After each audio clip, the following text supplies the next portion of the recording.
I step out onto the street, and this car went 30 miles an hour, went through the red light and hit me, and my head went through the windshield. We crashed in the middle of the street. I flew 30 feet in the air, landed on my head, and I was just completely blacked out. The car was totaled, and students are coming running out from the cafeteria. They saw what happened. They're coming running to my aid, and I'm on the ground bleeding. My tibia, my fibia, and the distal end of my femur is broken. And I wake up and I see one of my teachers. His name is Jonathan Lewis. He was one of the worship directors at our school. He had picked me up and he said, "Hey, are you okay? Are you okay?" I was like, "I'm fine. What happened?" He said, "You just got hit by a car." I'm like, "Huh? I got hit by a car? Am I okay?" And he's like, "Yeah, you're fine, man. You're just losing a lot of blood." And so the ambulance came, the police came, and they took me and rushed me back to the hospital. And that night I got stitched up. They totally stitched up my leg, and they put a large metal rod in my leg between my fibia and the tibia, and that just started a whole journey in itself. And one minute I'm in my room talking to my roommate, and he's telling me about, you need to finish what you started. And then one minute I step onto the street, crossing to go to get dinner. Instantly everything changes. I'm in the hospital, waking up, and I see 40 students laid out in my little room, in my waiting room, and they're praying for me. And I was like, okay, Lord, this is about to be the hardest, most strongest time of my life. And now it's just you and me. And so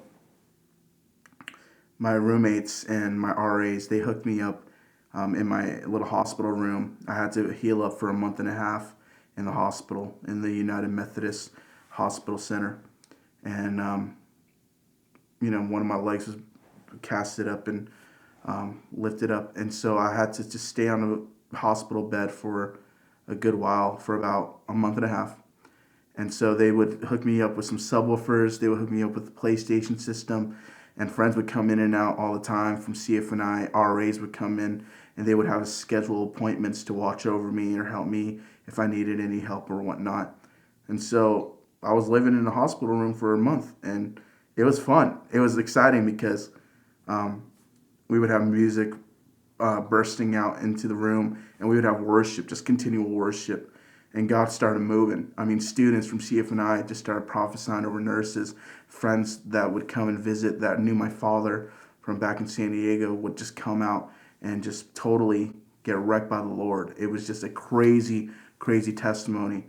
Um, my father was back in San Diego and he stayed there, so it was just literally me and myself just kind of going through this. And then the plan was do a month over there in the hospital and do another 3 weeks in a rehab center to start getting prepped up for whatever further rehabilitation that you have. So a month and a half of being in the hospital, we just saw signs, wonders, and miracles. Started seeing people getting laid out by the Lord, young people on fire, and the whole school coming together and just interceding, not only for my life, but just people. And we were just seeing adventures happening, things God was moving. So it just built up another fire where it was like, man, Lord, I was in this rut before, and then instantly everything changed again. What is going on? And so we saw this happening, and it was just amazing, man. Just this, the stories and the testimonies of what God was doing. He was moving. He was having his way. People were getting touched. And so a couple weeks after that, I went to the rehabilitation center, and I was healing up there. And since my insurance wasn't covering in Texas, I had to go back to San Diego. And so you're thinking about October to December. Between then, I had to go home. And so they flew me back home. And, my journey back home was, okay, I'm back here to heal up. And they said about a year and a half I would start a walk. I met with an orthopedic surgeon. He said, yeah, man, you're not going to be able to walk for a while. You'll be lucky to be even, getting off your walker. And at that time, I was in a wheelchair, starting to go into a walker, starting to move here and there. But I'm like, no, the Lord's going to heal me. The Lord's good. He's going to heal me. 4 months later, I get invited at this church, the Rock Church in El Cajon in San Diego. And this man invited me out, and he said, hey, can I pray for you? And I said, sure. And I'm going to this church, and I'm sitting down, and I'm in a walker at this point, and he's praying for me. He's like, the Lord's going to heal you tonight. And I was like, okay. So he starts putting his hand on my leg, and I start feeling heat coming up and down my body, and he's praying for me.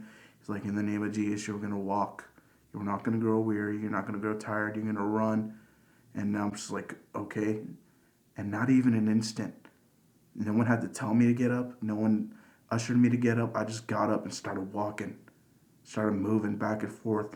My friends are freaking out. They have no idea what's going on because they knew this struggle that I had getting around. And just being able to walk and share that testimony with them, it just lit something up even more. Where it's like, okay, God, let's go. Let's do something. Let's go. Let's go touch people. Let's go evangelize and let's go minister.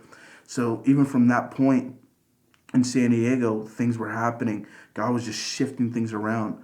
I started going out to places like Santee, in Spring Valley, and these different locations within San Diego with friends, and we would just see God moving, and it was just amazing, man. It was an amazing time of getting to press in for healing, getting to see people healed, delivered, restored, demonic principalities and powers just going off of people, weight and judgment. That stuff was happening in church.